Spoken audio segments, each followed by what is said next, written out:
সুপ্রভাত জানাই সকলকে। সবাই কেমন আছো? আশা করি ভালো আছো। ঈশ্বরের কৃপায় আমরাও ভালো আছি। অরূপাস ডায়েরির নতুন আরেকটি ভিডিওতে তোমাদের সকলকে জানাই সুস্বাগতম। তো সকালের কাজকর্ম হয়ে গেছে, পুজো টুজো দেওয়া কমপ্লিট হয়ে গেছে। এখন 9টার মতো বাজে। তো ওই যে ছেলের টিচার এসছে, ছেলেকে পড়াচ্ছে, আর আমি এদিকে কাপড়গুলো ধুয়ে নিচ্ছি। এখন না ঘুম থেকে উঠে সবার প্রথমে মনে হয় যে আগে কাপড়গুলো ধুয়ে নিই, নাহলে না বেলা শেষে কিন্তু কাপড় জামা শুকোতে চায় না। তো সেই ছাদে নিয়ে টানাটানি করে এই ছাদের উপরে গিয়ে দিয়ে আসো, মানে একটা বিরক্তিকর ব্যাপার আর কি। আমার কাছে খুব বিরক্ত লাগে। তো আজকে ভাবছি যে উঠোনেই দিয়ে দেবো, আর উঠোনেই সব মেলে দেবো আর কি। এর জন্য তাড়াতাড়ি আগে ধুয়ে নিচ্ছি। তো এখন 10টার মধ্যে সমস্ত কাচাকুচির কাজ শেষ করে ফেললেই ভালো, কিন্তু কারণ নাহলে পরে লেট হয়ে গেলে না কাপড় জামা শুকোয় না। আর তার মধ্যে বেলার সাথে না পেরে ওঠা যায় না। সেদিকে রান্না বান্না কমপ্লিট করার পরে না আর মানে মনে হয় যে সন্ধ্যায় লেগে গেল। এখন 12টা বাজলে মনে হয় 3টা 4টা বেজে গেছে, এরকম একটা ব্যাপার। তো ছোটো দিনের বেলা হয়ে গেছে আর কি। তো কিছু করার নেই, এখন তো যেরকমই সময় যায় ওরকম সময়ের সাথে তাল মিলিয়ে চলতে লাগবে। তো প্রকৃতির নিয়মে তো প্রকৃতি চলবে, তাই না? আমাদের হচ্ছে প্রকৃতির সাথে তাল মিলিয়ে চলতে লাগবে।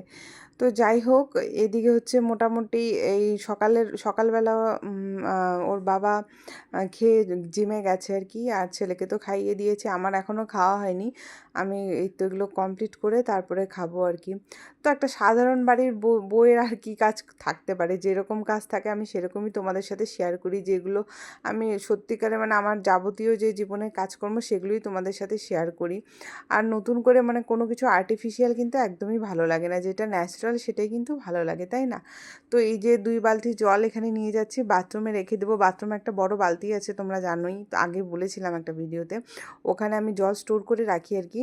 যেহেতু এই জলটা ভালো, আর আমাদের সে ট্যাঙ্কের জলটা একদম ভালো না। তো ওখানে রেখে দিয়ে আমি মাথায় শ্যাম্পু ট্যাম্পু দেওয়ার হলে ওই জলটা ইউজ করি। কারণ কি বলো তো, এই ট্যাঙ্কের জল ইউজ করতে করতে আমার চুলের অবস্থা 12টা বেজে গেছে, চুলের অবস্থা খুব খারাপ হয়ে গেছে। যার জন্য আমি এখানে জলটা ভরে রেখে দিই আর কি। আর এদিকে 1 বালতি জল এখানে রোদে রেখে দিয়েছি, একটু পরে এখানে রোদ চলে আসবে। তো এটা ছেলেকে স্নান করাবো বলে এখানে রোদে দিয়ে রাখি। তারপরে অতটা গরম হয় না, তাও এক্সট্রা করে গরম জল করে মিশিয়ে নিতে হয়। তো আমি ওকে ছোটোবেলার থেকে কোনো দিনও ঠান্ডা জলে স্নান করাইনি, হয় রোদের জল না হয় গরম জল। গরম বলতে গরমের দিনে তো সেরকমভাবে গরম জল দিয়ে স্নান করানো ঠিক না।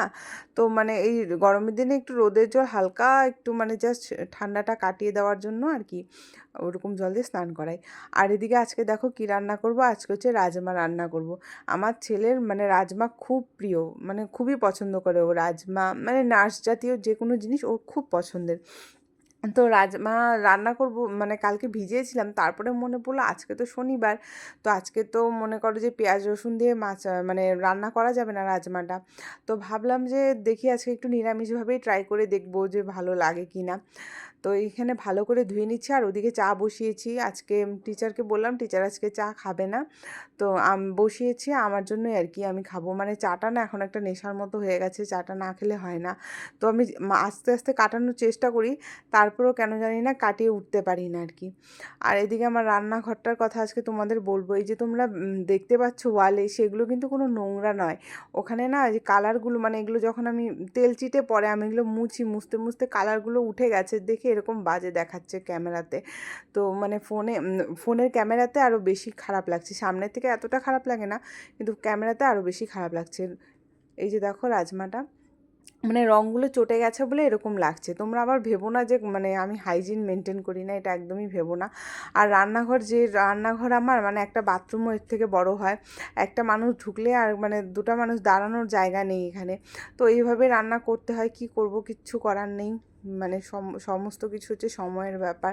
প্রথমে তো রান্নাঘরটা করা হয়েছিল শুধুমাত্র ছেলের খাবার বানাবো বলে। তারপরে আস্তে আস্তে এই সমস্ত কিছু যখন আলাদা হয়ে গেল, যে যার মতো করে নিল, তখন এইটা এখন আমার সব সময়ের জন্যই আর কি এখানে ব্যবহার করতে হয় রান্নাঘরটা। তো আমি বড় বড় বাসন কোসন রান্নাঘরে রাখার জায়গাই পাই না, সেগুলো আমি এখানে সেখানে রেখে দিই আর কি। বিশেষ করে খাটের ভেতরে প্রচুর বাসন আমি রেখে দিই। মিক্সিটাও আমি এই যে প্যাকেটে করে ওই ঘরে রেখে দিই, শোকেসের উপরে। না হলে কোথায় রাখবো, রান্নাঘরে কোনো প্লাগিং পয়েন্ট নেই। তো এইখানেই আমাকে বাধ্য হয়ে করতে হয়, কিচ্ছু করার নেই। তো যখন ওই বড়দাদের মানে আমার বড় ভাসুরের ঘর হয়ে যাবে আর কি, তখন এই যে আমার রুমটা ভাবছি এটাকে আমি মানে রান্নাঘর করে নেব আর কি। তো একদিকে ডাইনিং রাখবো, একদিকে স্ল্যাব বানিয়ে নেব। তো এরকমই পরিকল্পনা আছে, কিন্তু পরিকল্পনা থাকলে তো হবে না, হাতে পয়সাও লাগবে আর কি। তো সেরকম একটা মানে খুব যে একটা প্ল্যানিং, সেরকম প্ল্যানিং নেই, ওই আর কি যে ইচ্ছে আর কি, যে ইচ্ছে আছে জীবনে কিছু করে দেখাবো। তো এই ইচ্ছেটা আগের থেকে ছিল, কিন্তু আমার সময় সুযোগ কোনোটাই হয়ে ওঠেনি। মানে এইদিকে সংসার, এদিকে ছেলে, এর মানে ওদের কথা ভাবতে ভাবতে আমার নিজের জন্য সময়টা আমি দিতে পারিনি। তো যাই হোক, কিছু করার নেই। আর এদিকে মিক্সিটায় যে মুছে টুছে আমি আবার ওরকম করে প্যাকেটে ভরে রেখে দেবো, কারণ নাহলে অনেক সময় ইঁদুর টিঁদুর কেটে নেয়। আর তার মধ্যে কোথায় রাখবো বলো, রাখার সেরকম জায়গাও নেই যে কোথাও রাখবো, এই জন্য এরকম করে আমি একদম প্যাকিং করে রেখে দিই। তো আজকে হচ্ছে রান্না করব রাজমা, তোমাদের বললামই। তো কয়েকদিন থেকে একটু সাদা তেলটাই খাওয়া হচ্ছে, মানে সরষের তেলটা এখন একটু অ্যাভয়েড করছি, কারণ একটু আমার হাজব্যান্ডের একটু গ্যাসের সমস্যা চলছে, তার জন্য সাদা তেলটাই বেশি ইউজ করা হচ্ছে। এদিকে হচ্ছে সাদা জিরা যে সম্ভার দিলাম আর কি, মানে কি বলে ফোড়ন দিলাম, তো আমরা সম্ভার বলি, হ্যাঁ। তো আর এখানে পেস্টটা দিয়ে দিলাম, কি পেস্ট করলাম বলো তো, আদা, লঙ্কা আর হচ্ছে টমেটো, এই তিনটা পেস্ট করে নিলাম। পেস্ট করে এখন এই যেখানে দিয়ে দিচ্ছি। আর টমেটোর কালারটা না একটু আজকে বেশি একটা ভালো না আর কি, লাল টুকটুকে না আর কি টমেটোটা। তো এই তিনটে জিনিস দিয়ে দিলাম, অন্যদিন হলে পেঁয়াজ রসুন এগুলোও দিতাম আর কি। তো এগুলো দিয়ে এখন এই যে ভালো করে মশলাটা কষিয়ে নেব। এখানে একটু হলুদ অ্যাড করলাম, লঙ্কার গুঁড়ো সামান্য একটু দিলাম জাস্ট কালারের জন্য। আর এদিকে হচ্ছে জিরে আর ধনিয়া গুঁড়ো আমি একসাথে মিক্স করে রেখে দিই কৌটোতে, দুটো একসাথে রাখি আর ওটাই দিই আর কি।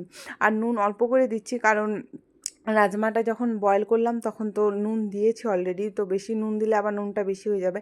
তো আসলে যে কোনো খাবারের টেস্ট কিন্তু নির্ভর করে তার মানে মশলাটা কষানোর উপর, তাই না? যতটা ভালো করে গ্রেভিটা তৈরি করা হয় ততটাই টেস্টি হয় খাবারটা। তো এরকম করে ভালো করে আমি গ্রেভিটা তৈরি করে নিচ্ছি, তারপরে যে রাজমাগুলো রেখেছি ওগুলো দিয়ে দেবো আর একটু মানে কষিয়ে নেবো। এদিকে ভাতটা বসিয়ে দিয়েছি যে একসাথে হয়ে যাবে আর কি, তাড়াতাড়ি হয়ে যাবে।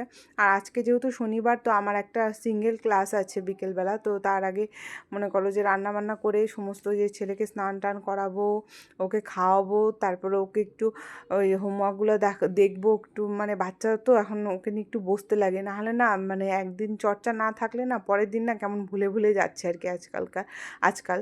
তো এদিকে রান্না বসিয়ে দিয়েছি, আর এদিকে কয়েকটা বাসন ছিল মেজে নিচ্ছে। এই যে দেখো আমি কি কষ্ট করে কাজ করি এখানে, মানে বেসিনটা ওই পাশে মানে একদম টোটালি একদম খারাপভাবে এই জায়গাটা করা হয়েছিল। যখন জায়গাটা করা হয়েছিল তখন আমি বাড়িতে ছিলাম না, ছেলে তখন ছোট ছিল, ছেলেকে নিয়ে আমি আমার বাবার বাড়িতে ছিলাম আর কি। আর এদিকে এই যে কষ্ট করে এখানে আমার কাজ করতে হয়। আমি যদি এখানে থাকতাম তাহলে আমি এখানে বেসিন দিতেই না করতাম, কারণ এখানে বেসিনে কোনো আমার প্রয়োজনই ছিল না, আমি বাইরে কাজ করে নিতে পারতাম। কারণ এখানে একদমই জায়গা হয় না, এতটুকু জায়গার মধ্যে এক পাশে রান্না করি আর এক পাশে এই যে বাসন মাজি। তো এখানে জানো আমার স্ল্যাবটা এতটাই ছোট, ওখানে আমি মানে গ্যাসটাও আমি ঠিকমতো বড় গ্যাস রাখতে পারি না। তো ওখানে ওই যে উজ্জ্বলা যোজনার যে প্রধানমন্ত্রী উজ্জ্বলা যোজনার যে ছোটো গ্যাস, সেটা আমার নামে একটা ছিল আমার বাড়িতে, তো আমি আমার বাড়ির থেকে ওটা নিয়ে এসেছিলাম, ওটাই এখন রান্না করি, ওটাতেই রান্না করি, কারণ ওখানে বড় গ্যাস রাখার জায়গাই নেই, আর মানে একদম জায়গাটা ব্লক হয়ে যাবে। তো মানে একদিন তোমাদের ভালো করে আমি রান্নাঘরটা দেখাবো যে মানে কি পরিস্থিতিতে আমি রান্না করি। এর থেকে মনে হয় যে বারান্দায় যদি আমি সব কিছু নিয়ে নিই তাও মনে হয় আমার ভালো। আর এই যে গাছটা দেখো, গাছটা না নষ্ট হয়ে গেছিলো, গাছটা না আমি মাটিতে লাগিয়ে রেখেছিলাম, এখন আবার তুলে এনে জলে রাখলাম। তো এখন হচ্ছে এই যে আলু আর ফুলকপি কেটে নিয়েছি। তো ভাবছি কি যে মানে রাজমার সাথে না এই পোলাও বা ফ্রাইড রাইস খেলে কিন্তু ভালো লাগে। তো এই শুধু শুধু ভাত কিন্তু ভালো লাগে না, তো পোলাও বা ফ্রাইড রাইস করার মতো কোনো সরঞ্জাম নেই আপাতত ঘরে। তো তাই ভাবলাম কি যে ভাতটা করছি সেই ভাতটা একটু মানে মিষ্টি মিষ্টি করে ভেজে নেবো আর কি। তার জন্য যে আলু ফুলকপি কাটলাম, আলু ফুলকপি কেটে ওই মানে আলু ফুলকপিটা ভেজে তারপরে ভাতটা দিয়ে ও একটু নাড়িয়ে চাড়িয়ে নেবো আর কি। তো মানে ভালো লাগে বেশ, একটু চিনি টিনি দিয়ে করলে মানে খেতে ভালোই লাগে, খারাপ লাগে না। তো তোমরা যারা যারা আমার ভিডিও দেখো, যারা যারা আমাকে সাপোর্ট করছো, তাদের অনেক অনেক অনেক ধন্যবাদ জানাই এভাবে সাপোর্ট করার জন্য। আমাকে আরও সাজেশন দেবে যে আমি কেমন করে এগিয়ে যেতে পারবো, কি করলে তোমাদের দেখতে বেটার লাগবে, কি করে আমি একটা ভালো ভিডিও করতে পারবো, অবশ্যই কিন্তু আমাকে সাজেস্ট করবে। তো বড় কড়াইটা নিলাম, তাহলে ভাজতে আর কি সুবিধা হবে, ছোট কড়াইতে জায়গা ধরবে না। তো আলুগুলো এখানে প্রথমে আগে ভেজে নেব ভালো করে। এটা কি কি হচ্ছে? রে, বাহ এত বড় সাইকেল। আমি রান্না করছি আর জানলা দিয়ে দেখি এই যে কাণ্ড দেখো, মানে ছেলের সাইকেল ওর বাবা চালাচ্ছে, কি অবস্থা। মানে এতটুকু সাইকেল ওটা আবার ও চালাচ্ছে, অবশ্য ভর দিচ্ছে না, দুপা দিয়ে আর কি, জাস্ট এন্টারটেইন করছে আর কি ছেলেকে। তো এদিকে আলুটা ভালো করে ভেজে নেবো, একটু কড়া করে ভাজলে আলুটা মানে খেতে টেস্ট লাগে আর কি। আর এদিকে যে ফুলকপিগুলো প্রথমে একটু ভাপিয়ে নিয়েছি, না হলে তো আজকালকার জানোই কেমিক্যাল দেওয়া থাকে, মানে রাসায়নিক দেওয়া থাকে না অনেক ধরনের। তো এর জন্য আর কি ভালো করে আগে ভাপিয়ে নিয়েছি, তারপরে ওই জল ফেলে দিয়ে তারপরে যে এখন করে নিচ্ছি, ভেজে নিচ্ছি। তো আমার আবার ফুলকপিটা কি বলো তো, ভাজা খেতে না আমার টেস্ট লাগে, আমার তরকারিতে অতটা ভালো লাগে না, কিন্তু ভাজি পকোড়া এগুলো খেতে কিন্তু ভালো লাগে। তো এরকম ভাজার মধ্যে যদি ফুলকপি দেওয়া যায় তাহলে না টেস্ট লাগে, মানে টেস্টি লাগে আর কি। তো আজকে তো পেঁয়াজ রসুন দেবো না, মানে রসুন তো দেই না, মানে পেঁয়াজ টেস্ট দেবো না, আজকে সাদা জিরে দিয়ে করেছি। আর এখানে লাস্টে একটু গোলমরিচ ছড়িয়ে দিলাম আর কি, তাহলে একটু টেস্ট লাগে আর কি। আর সাদা জিরে ফোড়ন দিয়েছিলাম, আর টমেটো কুচিয়ে দিয়েছিলাম, আর হচ্ছে এই আলু আর ফুলকপি। এই যে দেখো এরকম দেখতে হয়েছে, মনে হচ্ছে যে পোলাওয়ের সাথে রাজমা এরকম মনে হচ্ছে, তাই না? এই যে এখন সন্ধ্যা হয়ে গেছে, ছেলে এখন পড়ছে, ও লিখছে, আর ও লিখুক, তারপরে এইদিকে আমি আর একটু কাজ আছে, কাজ সেরে তারপরে ভিডিওটা এডিট করে নেব। এখনও তো ওকে স্কুলে দেইনি, তোমরা জানো এই সামনে দেবো আর কি, জানুয়ারি মাসে দেওয়া হবে। তো বাড়িতে আর কি টিউশন পড়ে আর আমার কাছেই পড়ে।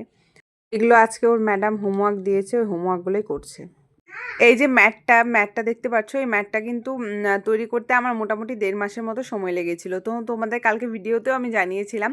আর এটা শর্টস কারা কারা আজকে দেখেছো অবশ্যই কিন্তু কমেন্টে জানাবে। আমি শর্টস দিয়েছি, আসলে বলো তো কি, এটা অনেক দিন আগে তৈরি করেছিলাম, তো তখন আমি ইউটিউব করতাম না, তখন ইনস্টাতে পোস্ট করেছিলাম, সেখান থেকে আজকে ডাউনলোড করে আবার ইউটিউবে আপলোড করেছি আর কি। তো তোমাদের কাদের কাদের ভালো লেগেছে অবশ্যই জানিও, কিন্তু এটা কিন্তু তৈরি করতে অনেক খাটনি লেগে গিয়েছিলো আর কি। তো এটা আমি ইউটিউবেই একটা টিউটোরিয়ালে দেখেছিলাম, তারপরে আমি বাড়িতে ট্রাই করলাম আর কি। তো দেখলাম বেশ ভালোই টিকসই, অনেক দিন থেকে ইউজ করছি, কিছু হচ্ছে না, টিকসই আর কি, মানে দেখতে সুন্দর লাগে এটাই আর কি। আর তারপরে যে তোমাদের যেটা বললাম যে কোটি টাকা সম্পত্তি, এই দেখো এই হচ্ছে আমার ছেলের কোটি টাকা সম্পত্তি। মানে এইগুলো নিয়ে যে কি করব, আরও প্রচুর খেলনা আছে, তোমাদের অবশ্যই দেখাবো। ছোটোবেলার থেকে যে ওর যে কত ধরনের খেলনা, মানে এমন কিছু মানে খেলনা নেই পৃথিবীতে যেটা ওকে দেওয়া হয়নি। তো আমি আগে তো ওই বস্তায় বস্তায় করে আমি ওই যে বলে না কাবাডি, মানে যারা হচ্ছে লোহা টোহা নিয়ে যায় আর কি, লোহা প্লাস্টিক নিয়ে যায়, তাদের কাছে বিক্রি করতাম। ওই দিয়ে দিতাম আর কি, কোথায় ফেলবো, এখানে ফেলার জায়গা নেই, আর এগুলো পোড়ানো উচিত না। তো ওনাদের কাছে দিয়ে দিতাম, ওনারা কিন্তু আবার সমস্ত কিছু নিত না, তো যেগুলো ওয়েস্ট যেত সেগুলো তো বাধ্য হয়ে পুড়িয়ে দিতে হতো, আর এখানে ফেলারও সেরকম জায়গা নেই। তো এই আর কি কোটি টাকা সম্পত্তির কথাই তোমাদের আজকে বললাম, থামলেনে ওইটাই দিয়েছি আর কি, কোটি টাকা সম্পত্তি। আসলে একটা বাচ্চার কাছে কিন্তু খেলনা কোটি টাকা সম্পত্তি। ছোটোবেলার কথা মনে আছে? ছোটোবেলায় কিন্তু আমরা মেলায় যেতাম, মেলায় গিয়ে ওই যে খেলনা কিনতাম না, মাটির খেলনা, মাটির পুতুল, মাটির রান্নাবাটি, মানে মেয়েদের যে খেলনার কথা বলছি, তো ওই খেলনাগুলো খেলতাম, মানে কিনতাম আর কি। তো ওগুলো কিন্তু আমাদের কাছে প্রচুর দাম ছিল, কেউ মানে একসাথে খেলতে বসে কেউ যদি কারোটা নিয়ে নিত তখন কিন্তু প্রচণ্ড মারপিট লেগে যেত, তাই না? মনে আছে? তো তখনকার দিনে কাঠের খেলনা ছিল, মাটির জিনিস ছিল, মাটির খেলনা ছিল, প্লাস্টিক কিন্তু খুব কম ছিল। এখন আবার প্লাস্টিকের সমস্ত কিছুই প্লাস্টিকের, এখন মাটির খেলনা ওই কাঠের জিনিস এখন আর নেই বলতে গেলে। তো মাঝে মাঝে এখানে ওখানে অষ্টমী মেলায় ঠেলায় গেলে দেখা যায় আর কি। তো এগুলো তোমাদের সাথে কথা বলতে বলতে গুছিয়ে নিলাম, তো সময় পাচ্ছিলাম না এগুলো ঠিক করার, তো এই যে আজকে একটু গুছিয়ে নিলাম। তো এই যে এখানে গুছিয়ে নিলাম, আর হচ্ছে এগুলো ফেলে দেবো, এগুলো কি হাবি যাবে, এগুলো ফেলে দেবো। আর এইগুলো একটু গুছিয়ে রাখলাম, আর এখানেও অনেক কিছু ফেলার আছে কিন্তু ফেলতে দিল না। তো যাই হোক, তোমাদের একটা জিনিস দেখাচ্ছি, এই যে আগের যে ল্যান্ডলাইন ফোন থাকতো, এই যে এগুলো, এটা হচ্ছে আমার শ্বশুরমশাইয়ের। তো এটা মানে আমি শুনেছি শ্বশুরমশাইয়ের কাছে যে এই বাড়িতে নাকি প্রথম ল্যান্ডলাইন লাগানো হয়েছিল যখন স্টার্ট হয়েছিল। তো তারপরে হচ্ছে খারাপ হয়ে গেছিলো, এটা এখন খারাপ, তো এখন এটা দিয়ে আমার ছেলে খেলে। তো এতদিন পর্যন্ত এই জিনিসটা যত্নে রাখা ছিল। তো এই যে আমার এখনও মনে আছে, মানে যখন স্কুলে যেতাম, তো মানে বাবা নিয়ে আসতো আর কি। তো আসতে অনেক দেরি, মানে যদি বাবা লেট হতো, তখন তো আর কারো ফোন ছিল না, আর আমাদের তো ফোন ব্যবহার করা তখন মনে করো অনেক বড় একটা ব্যাপার। তো আমার বাবার একটা ছোট্ট ওই যে নকিয়া সেটগুলো যে থাকে ওটা ছিল। তো ওই যে সাপের গেম খেলতাম না আমরা, ওই সেটটা। তো ওইটা বাবার ছিল। তো আর যখন স্কুল থেকে নিতে আসতে লেট হতো, তখন ওই একটা দোকান ছিল আমাদের স্কুলের সামনে, ওখানে যে 1 টাকা 2 টাকা কয়েন ফেলে যে আমরা ফোন করতাম, পিসি ওগুলো। তো ওগুলো এখন খুব মিস করি। এখন তো আমাদের এখানে ফালাকাটা এগুলো দেখিই না। তো অনেক জায়গায় অনেকে আছে এখনো, তো জানি না, কিন্তু আমি আমি এখন মানে আমার চোখে এখন আর পড়ে না। তো 1 টাকা 2 টাকা কয়েন ফেলে ফোন করতাম। তো বেশ একটা মজাদার ব্যাপার ছিল, তাই না? তারপরে 1 টাকার আচার খেতাম। ওই আমাদের স্কুলের সামনে একজন কাকু বসতেন আর কি, ওই 1 টাকার আচার বিক্রি করতেন। তো ওই যে কুলের আচার, হ্যাঁ মানে মিষ্টি আচার, এত টেস্টি ছিল। তো ওই 1 টাকার আচার, 1 টাকার মানে তখন মানে আমাদের কাছে যদি 20 টাকাও থাকতো, মানে মনে হতো যে বিশাল একটা কিছু আছে এরকম। মানে 20 টাকা যদি থাকতো, মানে 20 টাকা আছে আমার কাছে, বা 50 টাকা থাকলে তো আর কোনো কথাই নেই। মানে কেউ যদি 10 টাকাও দিত, মানে খুব একটা। আর এখন দেখো, আর এখনকার দিনে দেখো মানে 500 টাকা কোনো ভ্যালুই নেই। মানে তুমি এখান থেকে এখানে যাবে, বা একটা বাচ্চা নিয়ে যাবে, তুমি যদি সাধারণ পার্কেও যাও, তাও তোমার এমনিতেই 500 টাকা শেষ, কিচ্ছু থাকে না। তো মানে এখন যে দিন কোথায় গেছে, মানে আমাদের মানে ছোটোবেলাটাই ভালো ছিল, যখন আমরা 1 পয়সা করে চকলেট খেতাম, তাই না? মানে হ্যাঁ, 1 পয়সা নাকি, হ্যাঁ এরকমই হবে। মানে 10 টাকার 10 টাকার অনেকগুলোও দিত আর কি। তো যাই হোক, 1 পয়সা না, আমি ভুল বললাম, সরি, 25 পয়সা। আমি আমার জন্মে আমি 25 পয়সা দেখেছি। 25 পয়সা না, 10 না 25 পয়সা দেখেছি। আমার হাজবেন্ড হয়তো 10 পয়সা 20 পয়সা দেখেছে, আমি 25 পয়সা লাস্ট দেখেছি। আটানা, যেটা আটানা বলতাম। তো ওই 25 পয়সার চকলেট ছিল। আর এখন 25 পয়সার চকলেট, মানে চকলেট তো ভাবাই মনে ভুল আর কি, মানে ভাবাই এখন যায় না 25 পয়সা আবার চকলেট হয়। 25 পয়সা কি সেটাই মনে হয় এখনকার দিনে বাচ্চা কাচ্চা জানে না। তো এখন তো তাও 1 টাকার লজেন্সগুলো পাওয়া যায়। আর চকলেট মানে তো এই মোটামুটি এখন যদি বাচ্চাদের তুমি চকলেট খাওয়াতে যাও, 50 টাকা, 30 টাকা, 50 টাকা তো লাগবেই। আর তখনকার দিনে 30 টাকা 50 টাকা আমাদের একটা সপ্তাহের হাত খরচা হয়ে যায়, সপ্তাহে কি মাসের হাত খরচা হয়ে যেত আর কি। তো ওই ক্যান্টিনে ডালপুরি খেতাম, ডালপুরি না ঠিক ওই ঘুগনি পুরি আর কি। তো দুটো 10 টাকা করেছিল। তারপরে 10 টাকা হয়েছে। আমি যখন স্কুল থেকে বেরিয়ে আসছি তখন দুটো 10 টাকা ছিল। আর স্টার্টিংয়ে ছিল দুটো 5 টাকা। তারপরে দুটো 10 টাকা হয়েছিল। এখন মনে হয় দুটো 20 টাকা করে নেয়। জানি না ঠিক, এখন বলতে পারবো না। তো এইটাই আর কি, মানে দিন যে কোথা থেকে কোথায় চলে যাচ্ছে মানে বলাই যায় না। মানুষের হচ্ছে রোজগার কমে যাচ্ছে, মানে আয় কমে যাচ্ছে, কিন্তু ব্যয় বেড়ে যাচ্ছে। এখন একটা ভালো লাইফ লিড করতে গেলে কিন্তু আমাদের মোটামুটি ভালোই একটা খরচা করতে হয়। তো সেটা এখনকার দিনে সবার পক্ষে কিন্তু সম্ভব হয় না। আমাদের পক্ষে এখন খুব কষ্টকর হয়ে গেছে ব্যাপারটা। আমাদের পক্ষে এখন মানে খুব কষ্টকর হয়ে গেছে। সে যাই হোক, সেগুলো কথা অন্য আরেকদিন শেয়ার করা যাবে। তো আজকের ভিডিওটা এতটুকুই ছিল। ভিডিওটা শেষ পর্যন্ত দেখার জন্য অনেক অনেক ধন্যবাদ। সবাই সুস্থ থেকো, ভালো থেকো। দেখা হচ্ছে পরবর্তী আরেকটি ব্লগে। ততক্ষণের জন্য টাটা, বাই বাই।